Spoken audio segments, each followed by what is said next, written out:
Jim Holley, Supercross Live on supercrossonline.com here at the podium, brought to you by Amsoil. Well, Cole Seeley, congratulations on that podium in that 450 class. You're having fun, man. Thanks, man. Yeah, it's a crazy night. You know, so many ruts and required a lot of strength. And you know, I've been working with my trainer Brian Lopes really hard on dialing myself in for to get a good base for races just like this. And you know, it was a little bit about bike setup, a lot about strength, and a ton. You know, you had to have consistency out of here. So.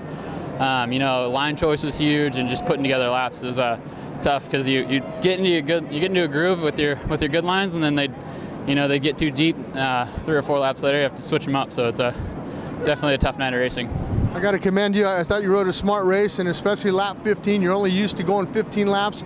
You got more power, more weight on that motorcycle, and you used your head. And you backed it down those last 5 laps to solid finish in 3rd. Yeah, I kind of got an idea on how big of a gap I had, and you know, just really had to use that to my advantage. You know, I was hanging on there, and it's a great bike. I ride it really well, I think, and you know, it's just really about respecting the power. So I think, yeah, about lap 15, I had to start doing that.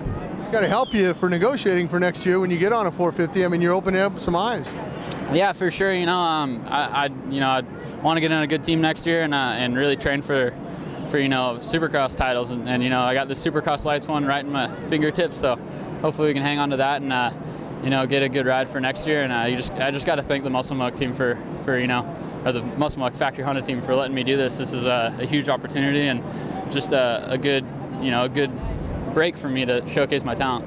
You know, I was talking to the guys after, and I said, hey, I would have liked to have seen him on one in Dallas and in Atlanta. Yeah, you know, I would have liked that too, because this is completely out of my element. Like, there could not have been a more difficult and harder track for me to ride. This is very tough, and not used to riding in these conditions, but you know, I stuck it out there and I got on the podium, so I can't be happier.